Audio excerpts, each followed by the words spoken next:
urging them to do. So we have to look very carefully at what's the content to determine whether there was forgery, whether there was mail fraud, whether there was wire fraud, whether it was part of a seditious conspiracy to overthrow the election and the government. And would that be something that's prosecuted on the state level or at a federal level?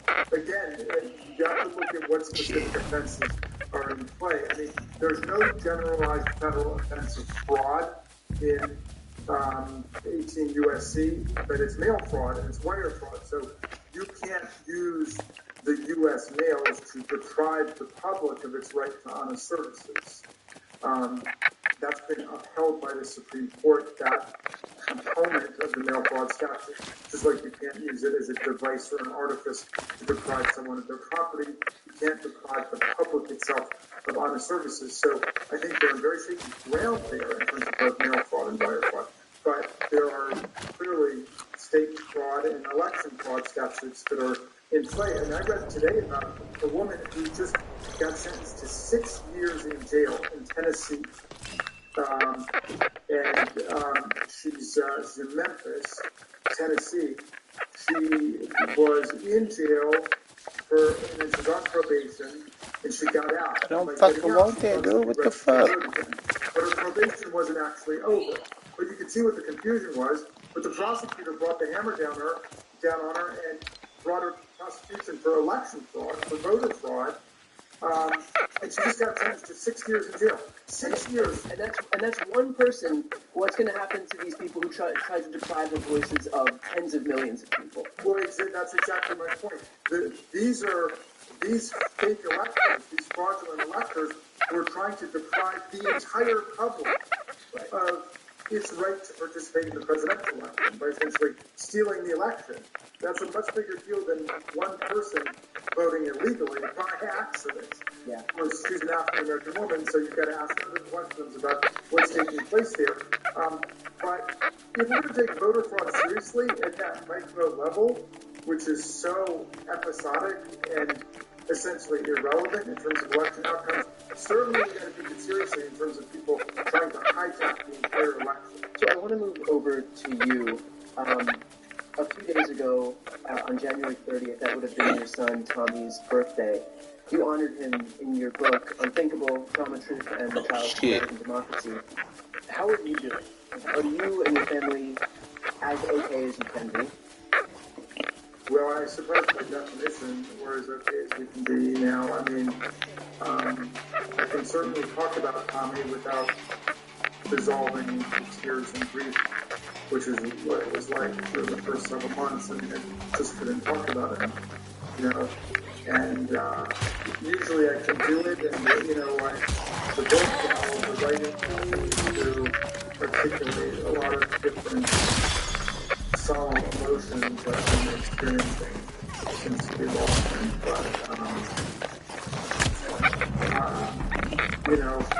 But a dazzling bright star went out in my life. We lost him, but I do believe I carry Tommy with me in my heart, in my soul. There's a lot of people who love him, including a lot of people who didn't know about him before, but are reading his poetry and reading his plays and learning what he was all about. I mean, he was like a visitor from a time 500 years from now when everything's worked out all right and we've gotten beyond war and poverty and these things. I mean, Tommy used to say there was a time when there was slavery, and there was a time when there were witchcraft trials, and there was, a lot of brutal things took place, and we got beyond them as a species. We got beyond them as people, and so we can keep evolving, but we need to hang real tough for democracy right now, because we got forces, not just in America, but all over the world, that could drag us back to the worst darkness of the 20th century, the fascism, the Nazis. Damn, what that nigga doing? I know you did a lot of interviews about the book. Getting relief from talking about this traumatic event because the traumatic event is the book. Has that been harder than you thought, or because you've done a lot of media appearances, has that been somewhat therapeutic? It's been good to talk to people and to connect with other people about it. I mean, we live in an age of trauma, really bad trauma, and we're not the only family that's lost someone, in 2020. It was in the last day of 2020, but, we're up around 1 million now in COVID-19, 1 million in the opioid crisis, people we've lost, gun violence, and the mental emotional health crisis, you name it. I mean, so there are a lot of people out there who have written me about their stories and what's going on with them. And, trauma cheats you of what's most precious and important to life.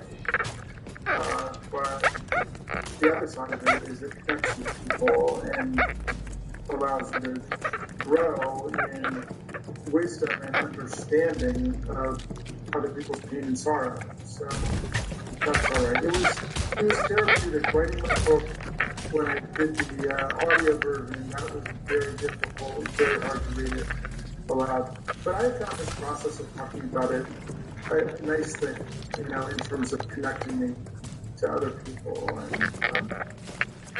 and getting to talk about combo. Well, you mentioned people writing to you. Was there any feedback that was especially memorable for you?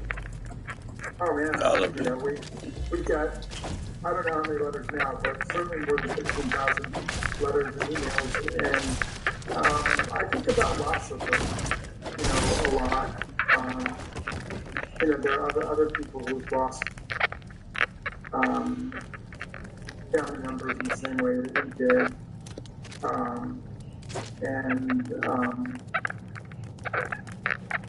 people have very meaningful things to say about that and how to think about it.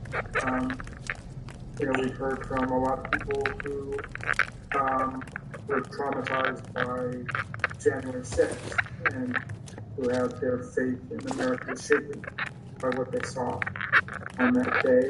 And, and they're finding hope in seeing other people fight for America, fight for our institutions. They want to see people fighting back, and I agree. I want to see people fighting back too.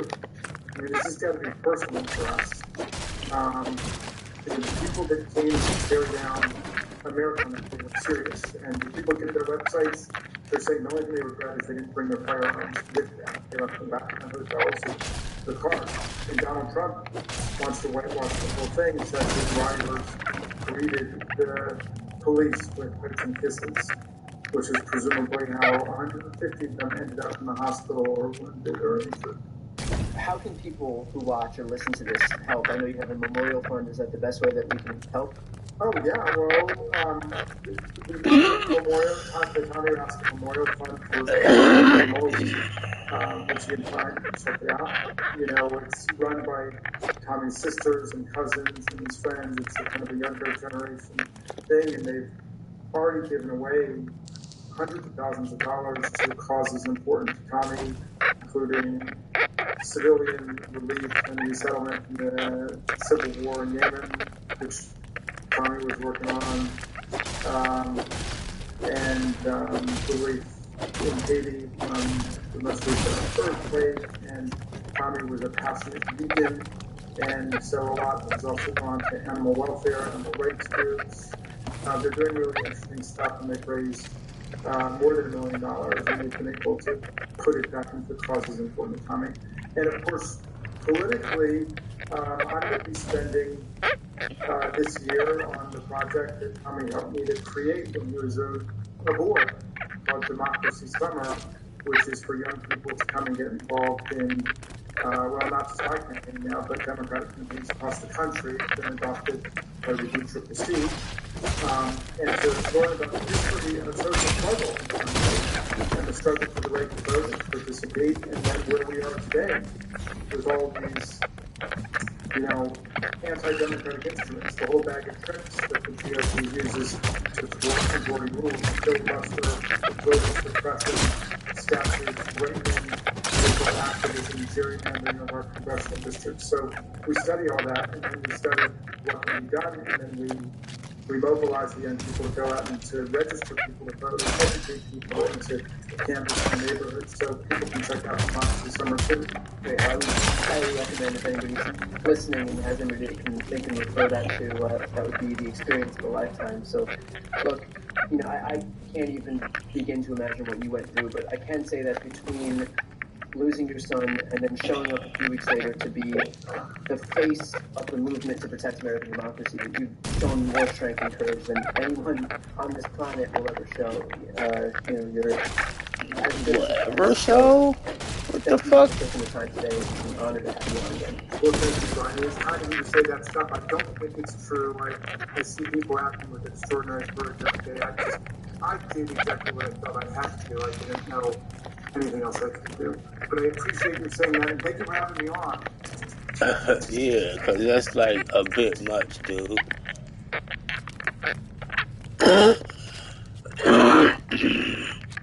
Okay, now we've got longtime guest Alex Michelson, the anchor for Fox LA and the host of The Issue Is. Alex, thanks for joining. Brian, great to be with you. Grateful that you were on with us on The Issue Is this week, and nice to return the favor. Return the favor, exactly. Right, well, let's get into it because we've had a pretty busy week, especially as Republican primary politics go. So as of now, Ron DeSantis is in, Vivek Ramaswamy is in, Tim Scott is in, Nikki Haley is in. We maybe have Chris Christie on the horizon, Chris Sununu on the horizon, Mike Pence on the horizon. The Republican field is starting to look a lot like it did in 2016. Do you think they're falling into the exact same trap as they did 2 elections ago? They are falling in the exact same trap as they were 2 elections ago. The only way to beat Donald Trump in the Republican primary is to have one person mano a mano with Donald Trump and to be the alternative. To do what they're doing now sets up the same result because the way Republicans nominate candidates is different than the way the Democrats nominate candidates. Republicans have winner-take-all primaries. Democrats have proportional representation. So if you and me and somebody else, we're all running and say, I got 25% and you got 28% and Bernie Sanders got 30%, we each would get 25% and Bell gets 28%. Republicans have a system where whoever gets the most gets all. So if Donald Trump, we know he's going to get 35%, right? I mean, he said if he shoots somebody on Fifth Avenue, his supporters will still be with him. And that's pretty much proven out to be true, right? No matter what. And him getting criminally indicted helps him. His poll numbers go up. So if there's more indictments coming, that's probably going to be a boost in his numbers. Yeah. So that's not going somewhere. So another candidate has to get 36-40% of the vote, right, to beat Donald Trump. And right now, if you got 7-8 people splitting the vote, that's not really possible. Well, I mean, you mentioned mano a mano. I'm assuming, like, general conventional wisdom right now says that guy would have to be Ron DeSantis. It doesn't look like it doesn't look like Nikki Haley is going to be the person to be able to take down Trump. Do you think that Ron DeSantis, judging by everything that you've read, everything you've seen of him thus far, is he going to be the guy? We don't know. I mean, so far, Ron DeSantis' entrance has not been especially impressive to the conventional wisdom beltway, pundits. A lot of people sort of laughed at what happened with Twitter, with him unable to make his announcement on Twitter because they can't start the software, and it sort of sounded like a 56K modem starting up. But, months and months down the road, most of that's probably going to be forgotten.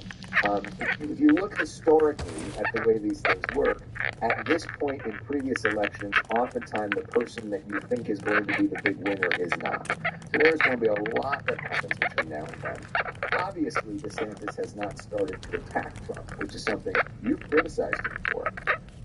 But that could come in the coming months. Most people are not paying that close attention to this stuff yet.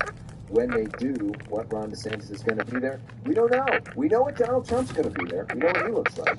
We don't really know what Ron DeSantis is going to be there. Or is there somebody else among this other field that turns out to be especially impressive that we're not giving that much attention to right now? Do you have any predictions on who that might be? Or do you think that we haven't seen that person yet? Well, we know that Chris Christie is really good on a debate stage, right?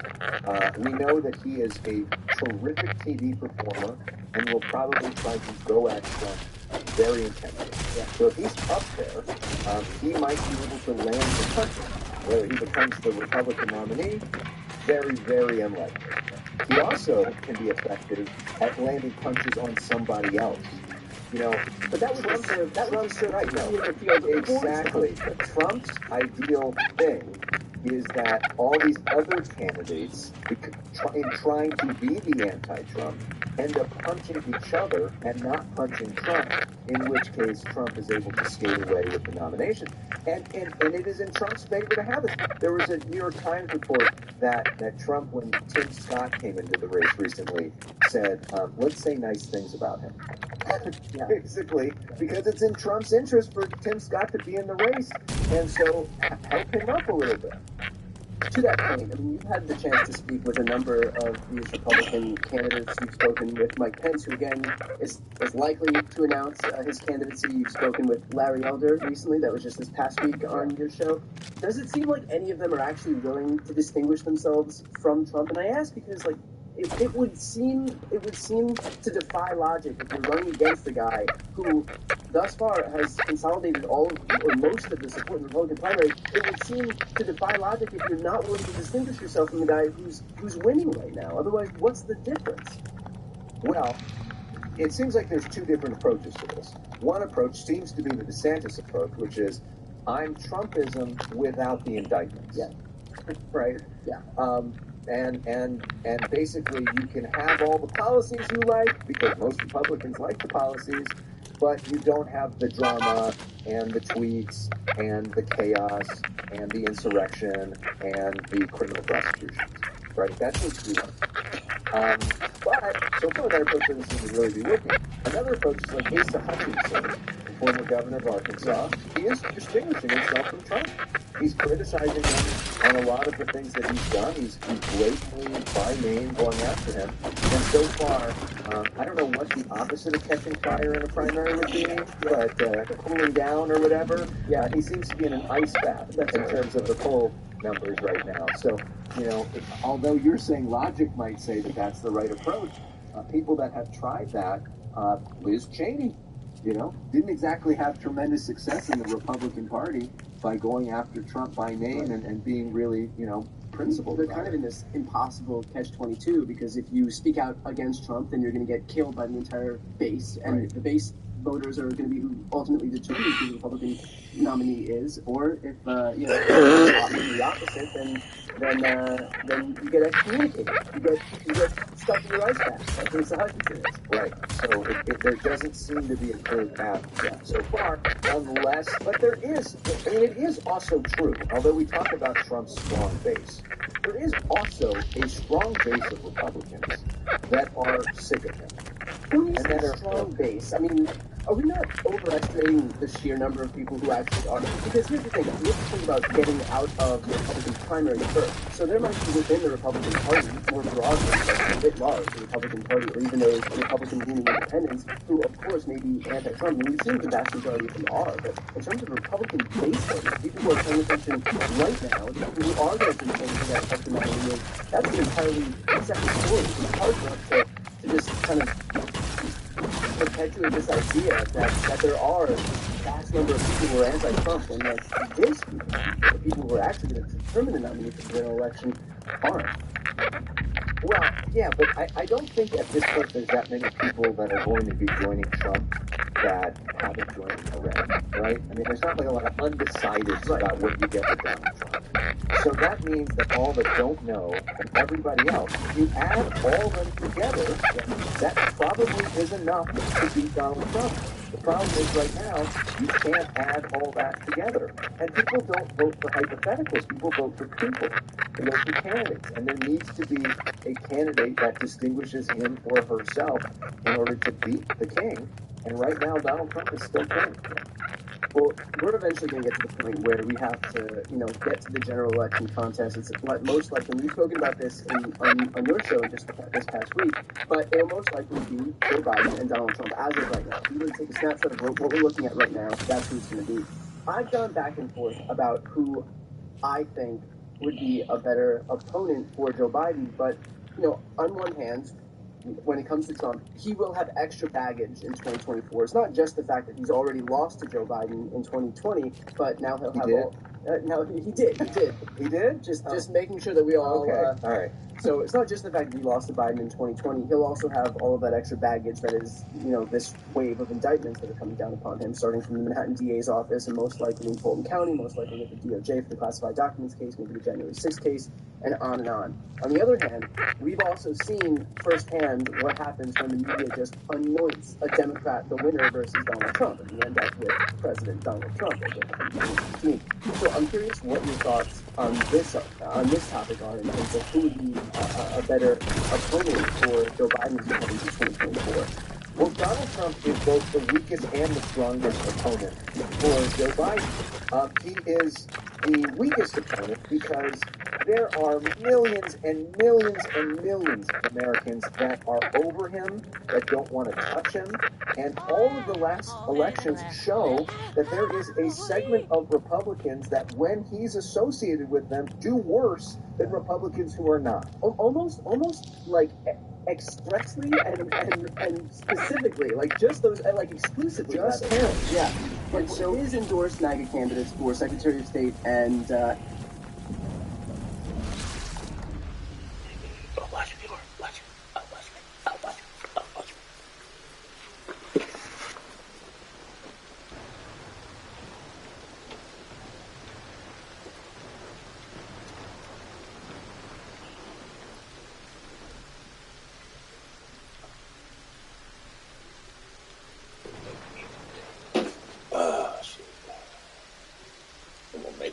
For that.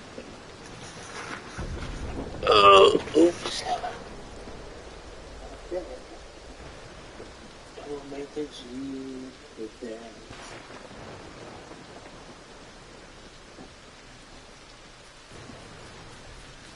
Oh, that's what I need.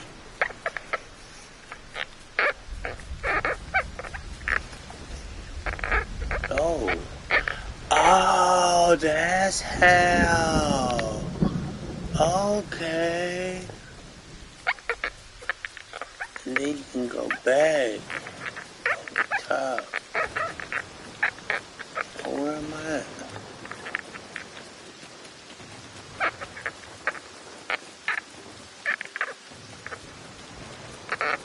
Oh shit, I'm about to get hit by lightning.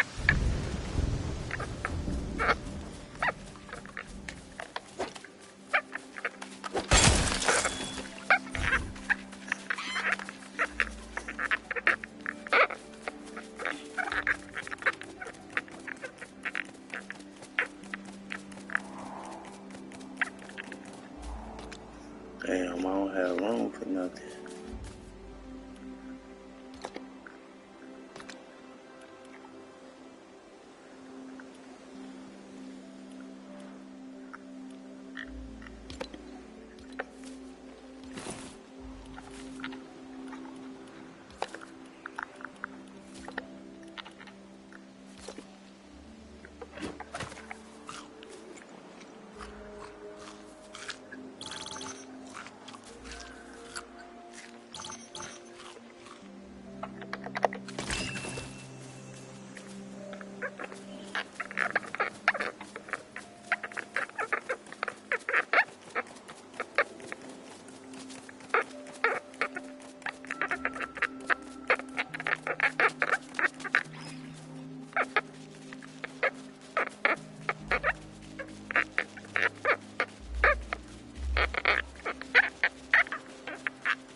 Ain't no fucking way this ain't a cave. Okay.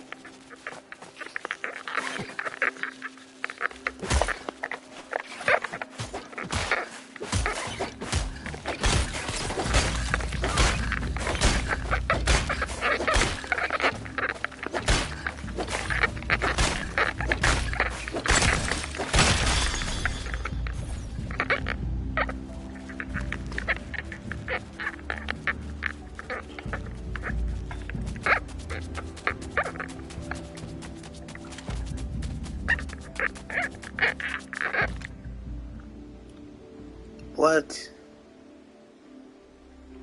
That's kind of stupid.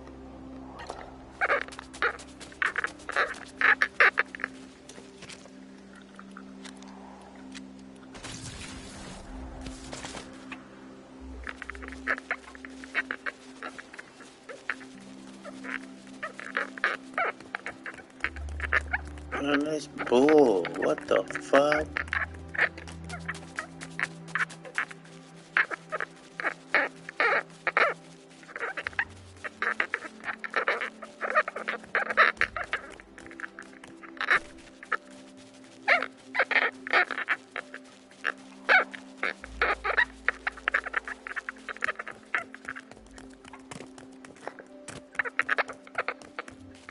About to die.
What? That's bullshit. Right now. That's some of that bullshit right there.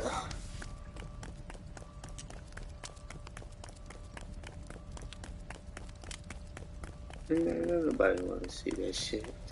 Kind of have an interesting situation here. I have this piece of plywood, and I want to take this edge off right here. This piece of plywood is just under 36 inches this way, and right about 5 feet going this way for those that need to know. I want to just cut this one strip off the edge here. I don't have a track saw. I do have one of these sort of straight line rip jigs for one of my cordless circular saws. The issue with these is that they wobble. I have two of them. I have this one and the DeWalt, and they both have the same issue where the bottom plate flexes and it moves, and I want this to be a nice finish ready cut right off the saw. I don't want to have to come back and sand it or trim it up. So that's not going to be an option either. I could make an enormous table saw sled. The problem with the enormous table saw sled is I don't have anywhere to put it, and if I did find a place to put it, by the time I ever use it again, it would probably be warped and twisted, and I wouldn't want to be using it again anyway, so there's no point in doing that. One other option that I could do, I have a straight edge here, and by straight edge I just mean something with a straight enough edge that I think is straight. It doesn't have to be machine perfect.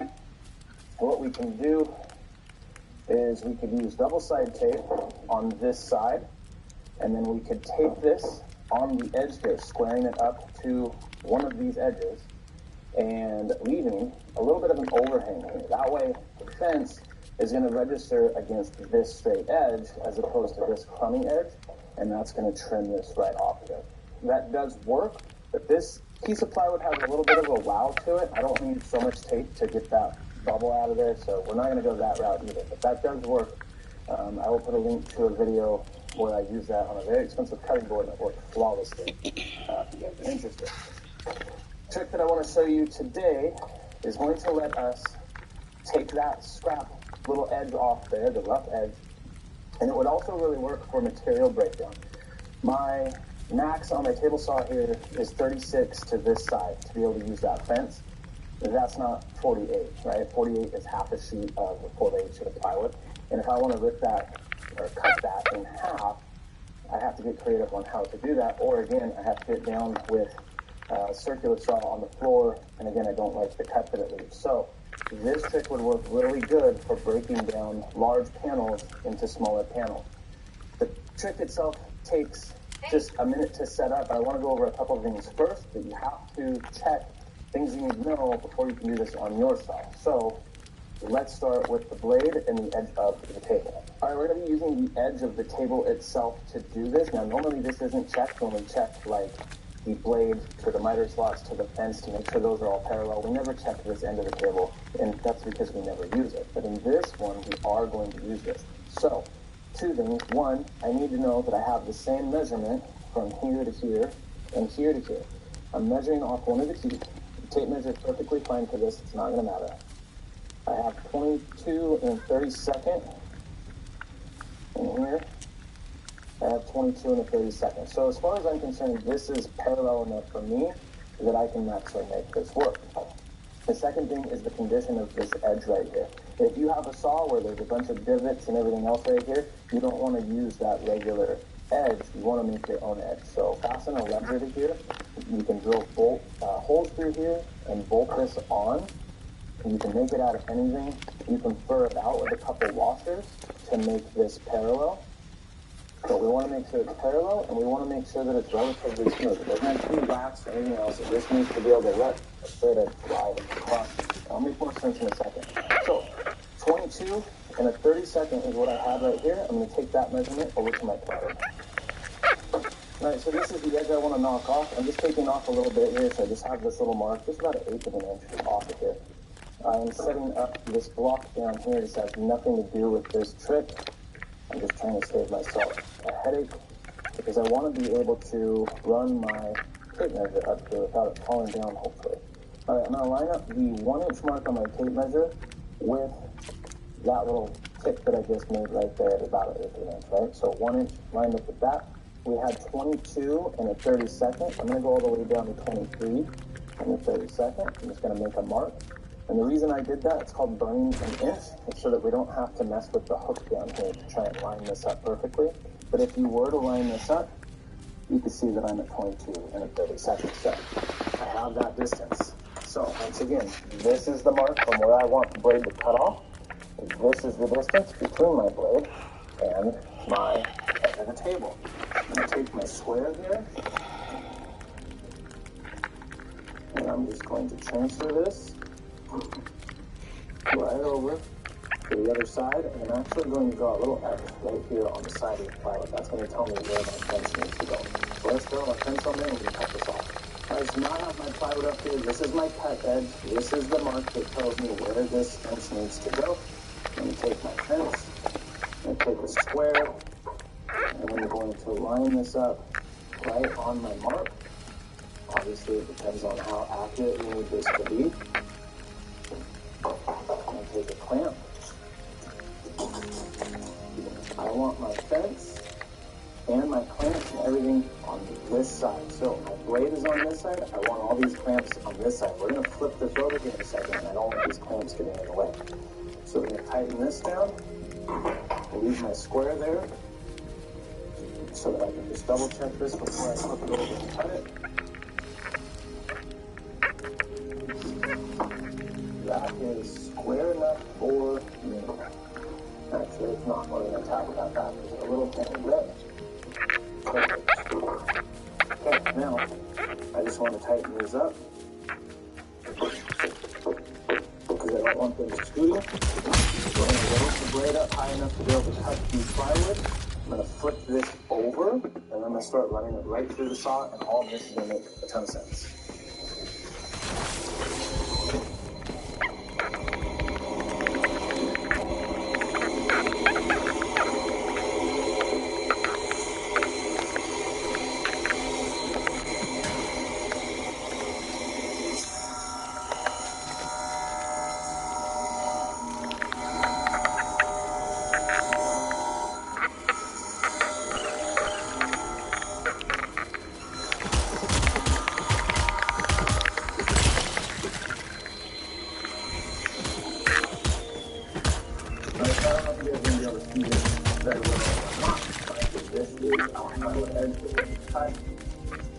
Perfectly clean, there's no saw marks, there's no splintering.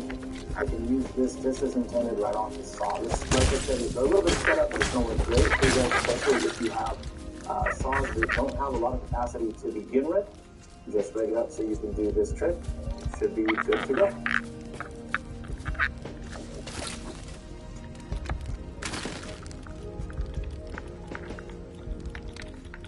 set up locks and tools because they have the measurements stamped into them, and a lot of them don't. They're just brass blocks of a certain dimension. These are accurate and easy to read. Next up is the rocker setup gauge. This is a really handy gauge to have if you have a router table. It can be used on a regular router, but it really shines on the router table. A couple of reasons. Number one, it has two slots, one for ½ inch, one for ¼ inch. That puts that bit right in the center of this gauge. It allows you to set up the pin exactly center of that bit. And that's one thing I really like about it, especially if you're cutting slots, different things like that. It's just an easier way to set it up. It also has a depth gauge, which you can use on a regular router, but you can also use that on your router table to set it. So if I was trying to cut a ¼ inch deep slot with this router bit, it's easy to set that up. And if you're not in America using Freedom units, it does have millimeters on there, so you can use those as well. So it's dual purpose for dual places. Next up are edge guides. If your router didn't come with an edge guide, 99% chance that there is an edge guide available for them. Buy it today. These are one of the most used accessories for any router, in my opinion. I love having an edge guide for various work, cutting grooves, dados, or dovetails, or whatever you're cutting off the edge of a board. I use these all the time, and it's one of the main things I love about having a router. It's like cutting the slots to put on the tabletop fasteners. That's what I set the edge guide, or the depth of that cut, away from the edge of the board. There's just multiple uses for these things. And if you don't have one already, go ahead and pick one up. Typically, the edge guides you get with your trim router or even a budget model router are just going to be plain unadjustable, other than the slide that go in and out of the slots of your router. One thing I like about the DeWalt edge guide that I bought with the DeWalt is it has a fine tune right here, so I can get the measurement close as far as sliding it in and out. And when I get it where I need it, or close to, I can dial that measurement in that way. If I need to cut a groove or a dado in the exact right spot, this helps me do that. That's why I recommend that DeWalt fixed and plunge base router as one of your first routers you should buy. I've got a whole video about that. I'll link that in the description.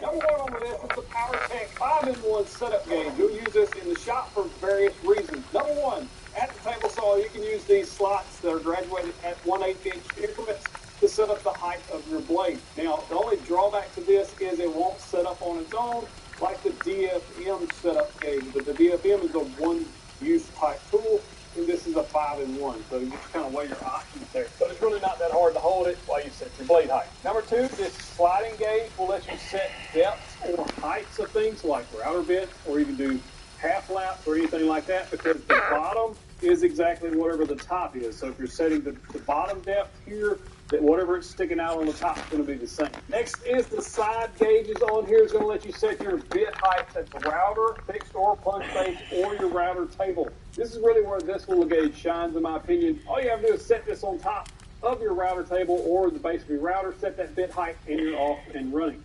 Super easy to use. If you need to check the angle of your chisels, there are 4 places to do that on here: a 30 degree, a 60 degree, sharpen your own drill bit. There's a few places to check the angle on those, whether you're using 118 degrees, 98, 82, or 136. For under $30, this thing is handy in the shirt pocket. Next up is this Infinity router bit vise. If you don't have one of these, this is a finger saver. This is a must-have if you have router bits and you need to change those bearings out. It has slots for 1/4 inch, 8mm, and ½ inch size bits. And what this does, one side is for loosening the bolt that holds that bearing in, the other side is for tightening it back down. If you've ever tried to hold one by hand and break that loose, sometimes it's impossible. You don't want to use pliers on the shaft of that router bit because it's going to tear it up. It's going to basically make indentions and tear that metal. So you want something to hold that without messing it up. And that's where this comes in. It has a one-way grip in there. So on one side it's loosening. When you put that on there, that's going to allow it to turn to the right, righty-tighty, but it will not let it go left for loosening. It's going to catch, so you'll be able to take and remove that bearing easily. Then when you get ready to put one back on, if you're swapping sizes, you're just going to flip that around, use the tightening side. That will allow it to go lefty-loosey, but not right. It's going to basically clamp it in there, and then you can be able to snug that up. This thing is, again, handy in the shirt pocket. Next on the list, something you young bucks have no idea about, but when you start getting older, you start I didn't see that losing shit your right eyesight, there. especially to see small, fine details. That's where this little jewel comes into play. This is a watchmaker's inspection magnifier. It's magnified 20x. Now here's where I use this in the shop, especially when I'm trying to read instructions on something. I can't really see that fine print sometimes. long warranty on that. I ain't got my peepers out here or my spectacles if you're old enough. No, limited 2 years. This helps you get down and read that stuff pretty easy. Where I use this the most is if I have a router bit and it has the model number on there, I need to reorder that. I can look through this glass and actually read it where I can't read it just with my plain eyesight. You can also use this to inspect your saw blades to see if a piece of that carbide got chipped when you did hit that piece of metal, or just in general, you can see here, this blade is pretty dirty. I need to clean this one. If you combine that with your phone zoom feature, you can zoom in and really get a really magnified look at whatever you're trying to see. If you're trying to inspect a blade, if it's maybe gotten damaged or a bit that may got cracked or anything like that, this will help you find that. Also, you can use these to check your router bits, see how dull they are, if you've messed them up, if you hit something. So this is a little handy tool for less than $10. You got to pick it up. You throw this in a toolbox or a drawer or something like that, but basically all you're doing is you can even do like the old-timey jewelers. You know, they have the stuff they're looking at like this. It's super handy. Next up is this Craig portable crosscut jig. This is a handy little tool if you don't have a crosscut sled, or if you've been old schooling it with like a speed square to try to get your square cuts. That works as far as fast setup goes, but it leaves a little bit to skill, and this will help you with that, especially if you're a beginner, because it gives you a little bit of a guide starting out on the cut, especially that first part there. It helps square that saw up to the stock that you're cutting, and then you can make those cuts. It even has like a blade set. They call it a cut line indicator or something. This is kind of gimmicky, this little plastic thing that slides out. They should have just left that off. But as far as cutting cross-cut square, this will work. And it gives you a 45-degree crosscut, which is super handy to have. This is a nice little jig to have in the shop, especially if you just want to make good square cuts with your circle saw. You got to see number 5, but first, let me tell you about this. Before we move on, be sure to check out our website, 730mobileworks.com/store. We have easy-to-follow build plans with step-by-step instructions to help you make awesome projects. Check out our plan bundles where you get more for your money, because I've included some of the most popular plans in bundles. So it helps you pick up everything you need to get started. And yes, you can build things and sell those projects based off my plans. If you use the code you see on the screen right now, you'll get 20% off if you order. All right, let's check this out. Number 5 on the list is a 2-in-1 countersink and driver bit. I like this because, one, it's made in the USA right there in the great state of Montana, and it's a 2-in-1. So if you do a lot of countersink, you know how frustrating it is to swap back and forth on bits, especially if you only have one drill. This is super handy because you have the driver bit on one end, and then you flip it over and you have the countersink on the other. And they're really good bits. They drill a nice clean hole. And then on the driver bit side, you can swap those out for any 1/4-inch drive. So if you're using a star drive or anything like that, like this nice little DeWalt set, you can put any star drive or any other flat, Phillips, whatever you're using, and this will adapt to that. The way this 2-in-1 bit works is similar to an air fitting or a pneumatic fitting. Push forward on this little brass fitting, and you can remove the bit, flip it over, put the other end in, and then pull back, and that locks it in place. You can also, again, swap those bits out with an Allen key. The Allen key is not necessary to be there because these are magnetic, so it'll hold your bits in there magnetically. But for a little extra security, you can use that Allen key. Make sure your bit doesn't come out, and that's very frustrating when it happens, so it's nice that they have that. They sell this in a set for a little over $20, and it comes with extra drill bits and driver bits. That's the one I would recommend. I'll drop a link in the description to everything you've seen today. The internet gets everything you imagine, and then some. Quantum fiber, your world unleashed.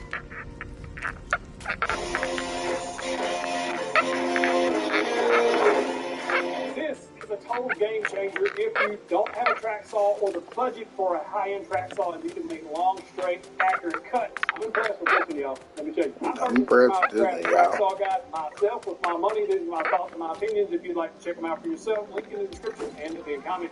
Let's go. First thing you want to do is put these tracks together, and these are 2 27.5-inch tracks. Just like the Rode track saw. What the? The companies are doing these shorter tracks for shipping. You get all that stuff in one small package. That way it's shipped easier. Now, if you want to cut anything longer than, say, a 4-foot cut, oh, that's why this piece of shit. You'll need to pick up an extra pack.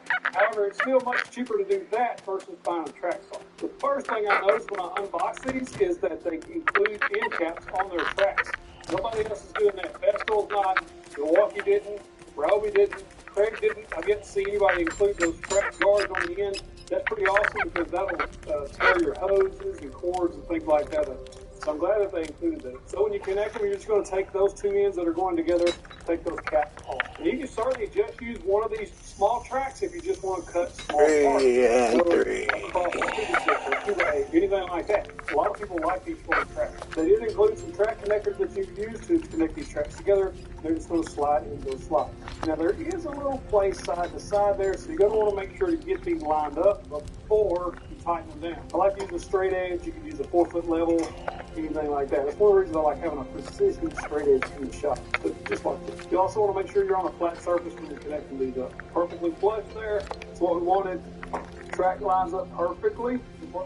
Now get this saw trolley, I don't know what they're going to call this, but this red piece that goes on the track. To get the saw ready to go on there, you want to get that set on the track.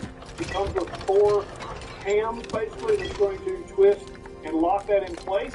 So you want to tighten those up so that there's no play on there, but it's snug, but not too snug that it's not going to glide smoothly, just like if you were adjusting a track saw to a track. I like what they did with it. As you can see, this saw guide will fit a multitude of different circular saws. Almost all of them should fit on this saw guide.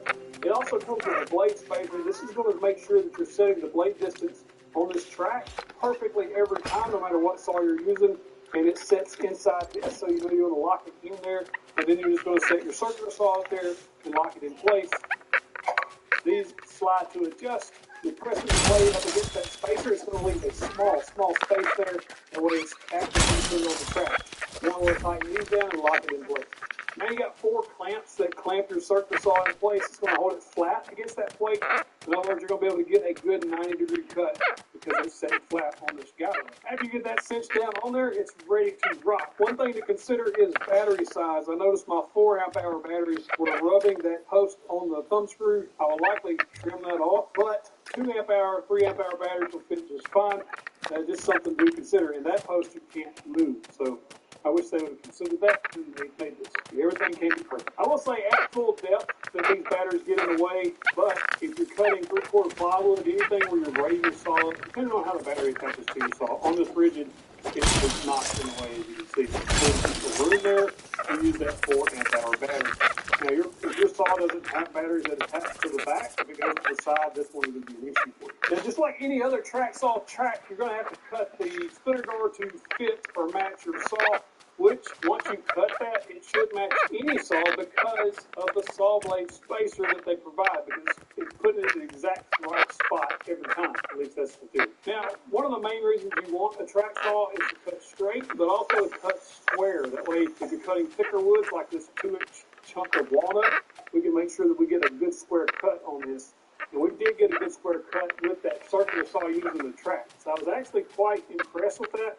At this thickness, the quality of your circular saw is going to matter here. If you've got a less quality circular saw that flexes a lot on that base, then it may cause you some trouble. But if you got a good solid circular saw, you'll be able to get nice No square wood. cuts with that. And that full-size 7 1/4 circular saw will cut through a 2-inch block of walnut. You got plenty of depth there to cut most anything using this mousetrap system. I mean, the way this rides on the track is fairly interesting to me. Get the battery out, so let's better get them out here. So you can see it rides on that single lip that's popped up off of that track. This is a proprietary track. In other words, you can't use your current track saw on this track or use any other items with this track. But you can see that it rides on that. Basically a piece of plastic there. And it rides down that lip. Let's make sure it stays on track. Just like a train, rides on the track. These tension bearings here, you just tighten those up, and that keeps it from moving side to side. So You bastard. Nice square cut, it doesn't move on you. One thing you can't do is bevel at this current setting, because when I start beveling, it just moves everything off. So if you went all the way over to try to cut, riding on the same track, you would absolutely cut that track. You will not cut that bevel using this circular saw on this track. And this is managed to get that on. For about $100 for this kit with 2 tracks, this thing is an absolute steal if you don't have a table saw, or if you do have a table saw and you just break down a bunch of sheet goods, this is the perfect tool for you.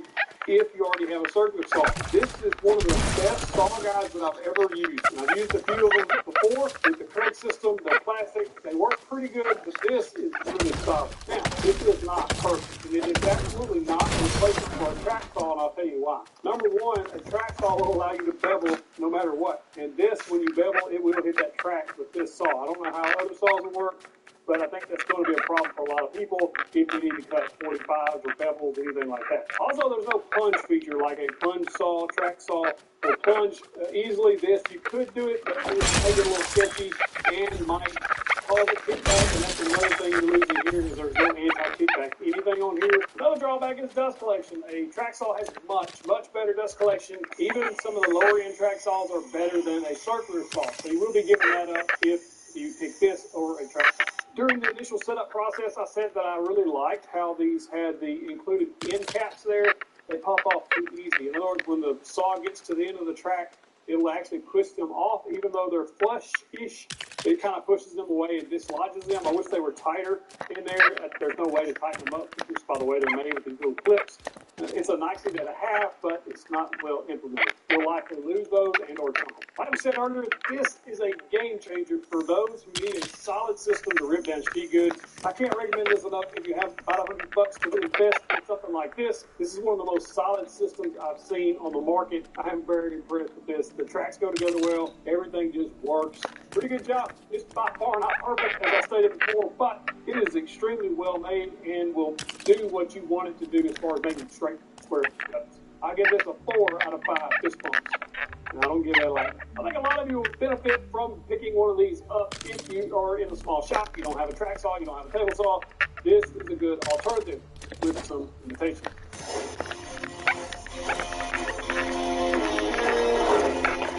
This will change the way you use your table saw for years. It's going to add a lot of safety and convenience for you, and it'll attach to both any table saw, including job site saws, compact table saws, cabinet saws, band saws.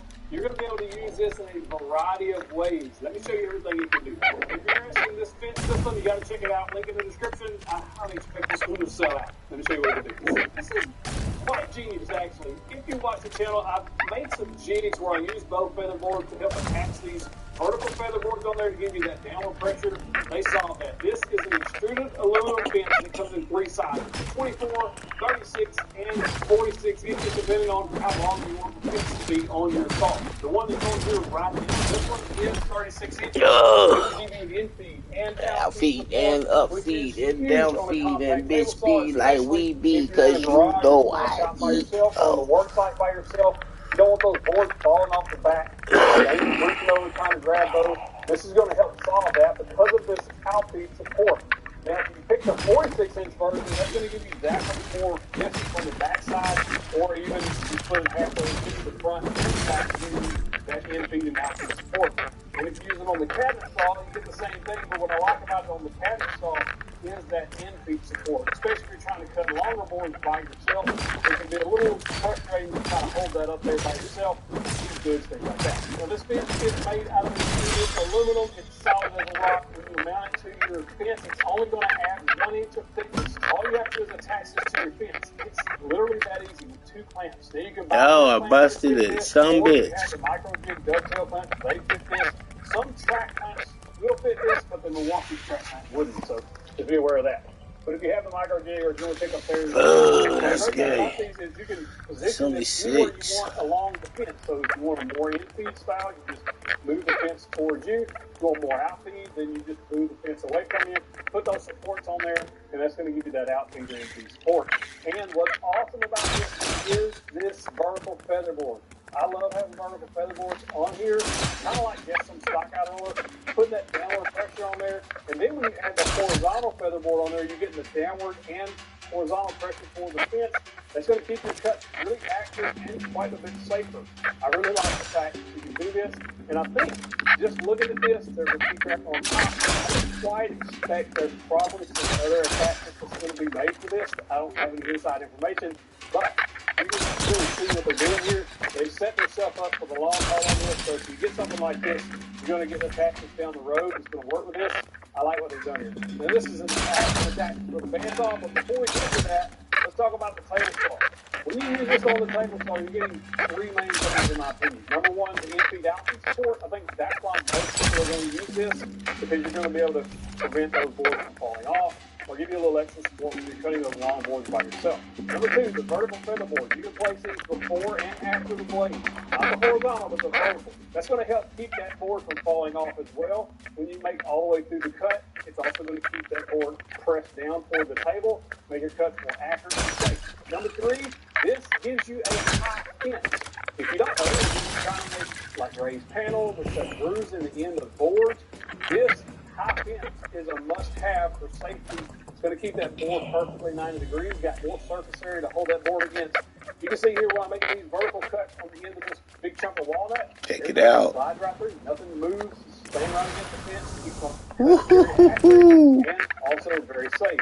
Same thing if you're making raised panels, reed, grooves, dado, etc. in the end of boards. A high fence is a must-have. If you're like me, initially that for this job site install, the 36-inch fence would be the one for it, because it's a little bit wider, gives it a little more extra support here. So I guess it depends on where you're working and what type of material you're cutting. But I actually think the 46-inch fence is going to be a better fit for this, because I can then use it for in-feed and out-feed.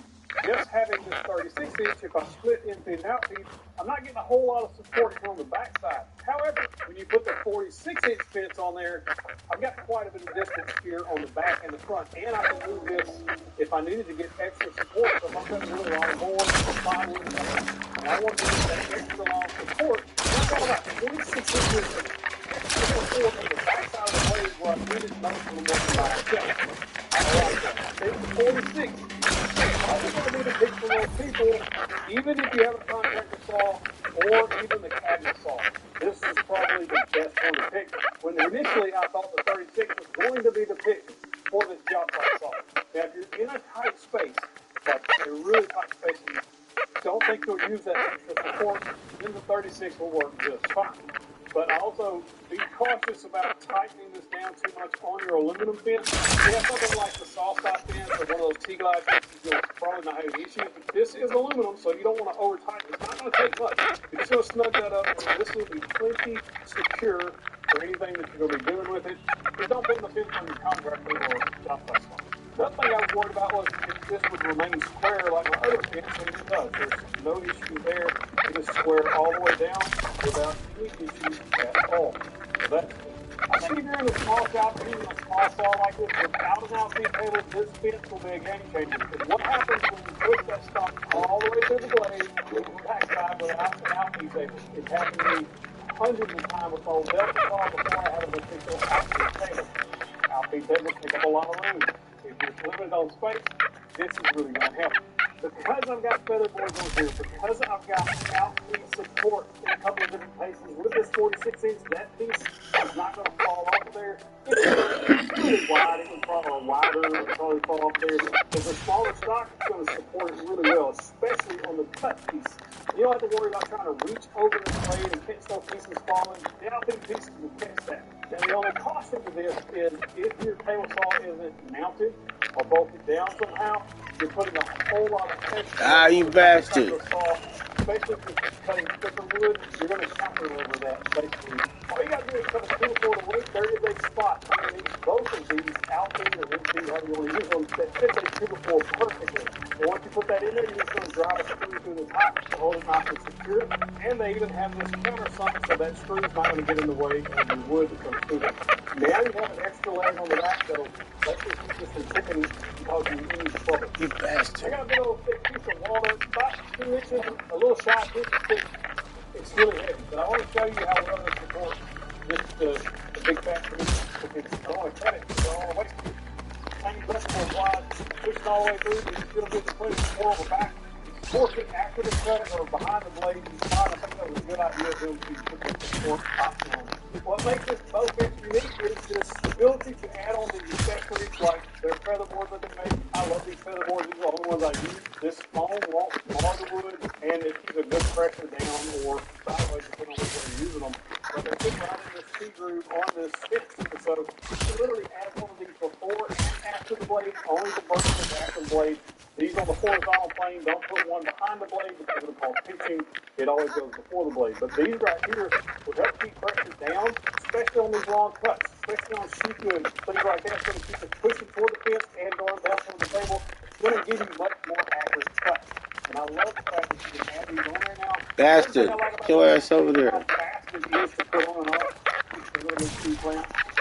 Unscrew them, pick it up off there. Take this and just set it anywhere, hang it, put it in your shop somewhere. Snap it to something with those clamps.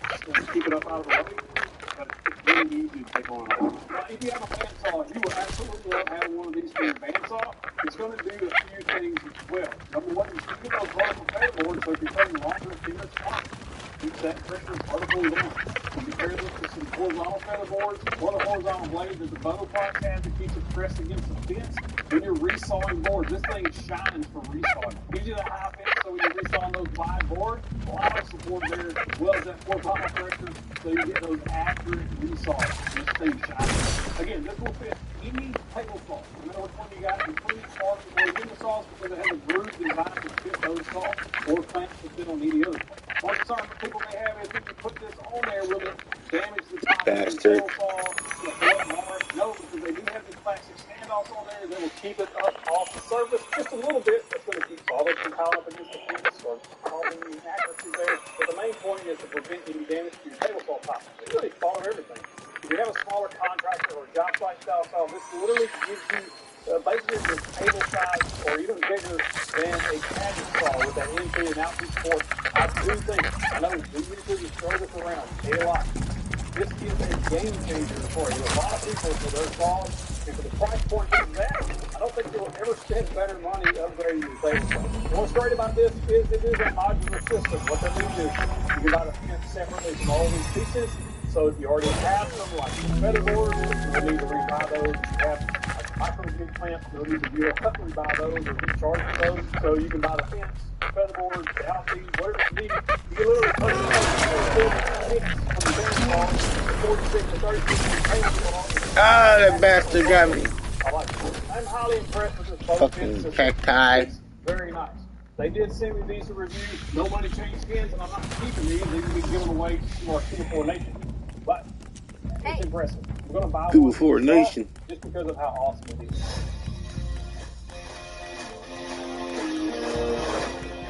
I bought 5 fake tools that are made very similar to the Woodpecker brand. I want to know, will they measure up? Measure up. The fuck? Before we jump into this, let me know in the comments below, do you think the price difference is going to be worth it for the Woodpeckers line? Let's go.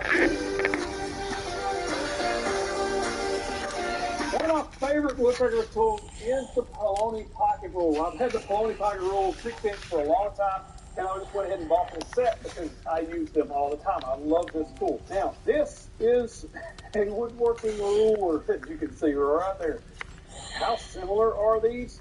Man, they're strikingly similar. Let's find out which ones measure up. First off, these dupes come in a nice foam packaging. It's going to protect them in the package. I'll put a link to all of these tools that you're going to see today in the description and the pinned comment to help you find them easier if you want to check them out for yourself. Straight out of the box, the Amazon version, the slide rule part of this is quite different. Obviously, the Woodpeckers made in the USA, these made in China. If that matters to you, then obviously the pick will be made in the USA version. On the Poloni Pocket Rule, you have inches on one side, millimeters on the other. Same thing on the reverse side. However, on the Amazon version, you've got inches on one side, and then the other side has both inches and millimeters. Your hardware for the Poloni Pocket Rule is much nicer than fucky shinier, just looks better in my opinion. Also, the anodized aluminum is a little heavier here versus the Poloni Pocket Rule. Not a lot of difference, but it's probably the bigger slide. The Amazon version on top is slightly thicker than the Woodpeckers on the bottom, which probably also adds to that weight. Not probably, it does. The Woodpecker version is exactly 0.125 or 1/8 of an inch thick, so you can actually use that blade thickness for various things, so setting up things or measuring, etc. Whereas the Amazon version is slightly over that at 0.155. One feature I've always liked about the Poloni Pocket Rule is the fact that you can stand it on edge just by removing the slide and putting it inside the slot. And this works great if you just want to use that end scale there, which on one side is inches, on the other side, and then millimeters. The Amazon version does virtually the same thing. You can remove the slide, put it in there, and it'll stand on edge. You've got inches on one side and then millimeters on the other. One thing I've always appreciated about woodpeckers is their attention to accuracy. As you can see, I've got the Amazon version just kind of lining them up so they all start at the same spot. And all the way across, doesn't matter which one of them, they all line up perfectly. 6 inches and 6 inches there, and 6 inches on the third one. And then you can always take this all the way out to the final 8 inches or millimeters if you're looking at 200, 210. They're all exactly the same all the way across. Now, will the Amazon version do the same? Let's line up the Amazon version and see if it's the same. We're going to use the Poloni pocket rule as our edge. Then we're going to go across here. These two are virtually the same all the way through 6 inches. However, out here at 8 inches, you can see this one is slightly longer by just a fraction. I mean, it's very, very minor, but if that matters to you, I think that's where you're going to start seeing a little differences here. They're not exactly the same as the Woodpeckers brand, and it is so minor. It's just a half of a millimeter or something like that. Another thing you should be able to use these for is a square. When you tighten these two thumb screws down, everything should square up. So we're going to check that now. This is the Poloni pocket rule, and then just to the side of that, we'll put the key on this side. Just to the side of that will be the Amazon version. On the Amazon, perfectly square. On the Poloni, perfectly square. So, no difference there. Round one, I think the Amazon ones are a very good value for what you're getting if you want some pocket rules like this. And that's coming from a Woodpecker fan.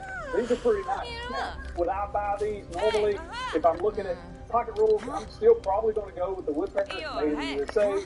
Also, you know, the 1/8 inch thickness there, I use that sometimes to set things up. And they do have a hole for hanging if that matters to you. But for the most part, do your job, bitch. You don't get to walk away. Check these out, and they're not bad. Now, the pricing difference in the Poloni pocket rule versus the Amazon brand, which is called Violet Fox woodworking rulers. The Poloni pocket rule set cost me $159.99 for the set. That's from Amazon. Now, the Violet Fox, $28.99. That is a giant difference in price in those two, and not a lot of difference in quality, in my opinion, as far as what you're getting. Now, you also go back to the you figure that out on your own. I love having a T-square in the shop. I've had a 24-inch T-square for a long time, but these things are crazy expensive for what they are. They are extremely nice. They have some really cool features of it, but I found one on Amazon that's very close to the Woodpecker brand for much less. Let's see what the measures up. When I got this 12-inch Woodpecker T-square in, it comes just like this, pre-assembled, ready to roll, perfectly square. However, the Amazon version, some similar with flat. I don't like that. I would much prefer them to assemble this at the factory. I'm assuming they did this for the shipping reasons. Took less than a minute to put that together. First thing I noticed on these two is the fact that the length of the blade is much thinner than the Woodpeckers, and the shoulder part is also much shorter. They assemble basically the same way, but again, this comes from the factory. One good thing about this is the fact that it'll only go on one way, so you can't reverse it. So if you try to put it on the other way, you can't get it wrong. Both of those have the shoulders on there, which I really like that is included on the Amazon version. I use these all the time, especially when laying out sheet goods. Because of that shoulder, it rests right there. So if it didn't have that, it would have a tendency to tip. But with both of these having those shoulders, those are on there. Checking accuracy, we use the Poloni pocket rule. We'll line up, make sure the 1-inch mark is lined perfectly. Then we'll run it all the way out to 12 and see how we'll again, perfect match on the Woodpecker. Do the same thing on the Amazon version. We've lined up the 1-inch all the way across to 12, or we accurate. Dead on. Now, are they square? Because that's really all that matters on the T-squares. So we're going to measure these the same way as we did the previous. One observation right here is the fact that this part of the T-square on the Woodpeckers is perfectly flush with the material that you're marking, where this one is slightly elevated, so you can't mark past it. I think the Woodpeckers is nice with that, period. That Amazon version, perfectly square. Woodpecker version, perfectly square. Now, T-squares are great little layout tools, especially like these both have those center marks down through there, or center holes, so that you can drop your pencil in. And say you want to describe a 3.5-inch parallel line, these are super easy to do that with. These are probably some of the better setup tools for this application versus some of the other ones, because of how wide this shoulder is. Everything glides and just you get an accurate mark every time. 3.5 and 3.5. Let's see if there's any difference.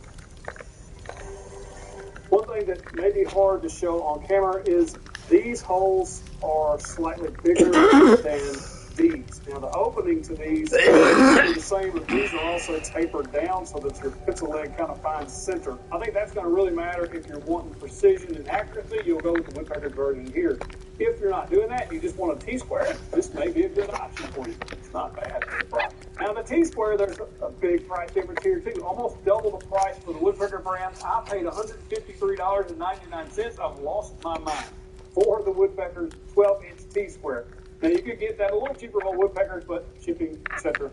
You figure that out. Now the Amazon brand was only $59.97. You are losing those few little minor features there that I actually preferred on the woodpeckers. If budget's not a concern, then the woodpecker brand is the one I would go for, the one I like. I just prefer it over the other, but the other one's still super square, super nice.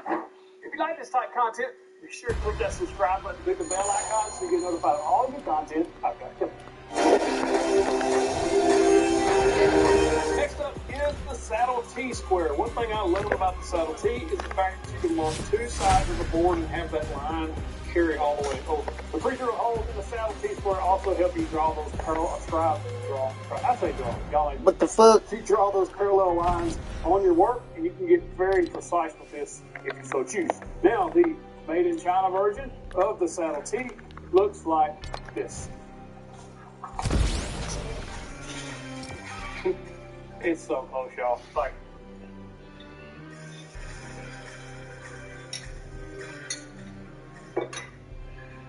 this is a direct ripoff, in my opinion. There's some slight differences in the two Saddle Ts, but even the way they printed their logo and stuff on there is very, very similar. Now, what you will notice is this piece is thicker on the woodpeckers, and this piece is a little thinner. That won't matter at all as far as marking and measuring go. They're both shaped exactly alike. In my opinion, like they look almost identical as far as side to side and how they look. Now this one is slightly wider. The Amazon version is ever so slightly wider. The font is different. Again, on this font, it's a little bit more bold and less crisp to me. And one thing that stands out immediately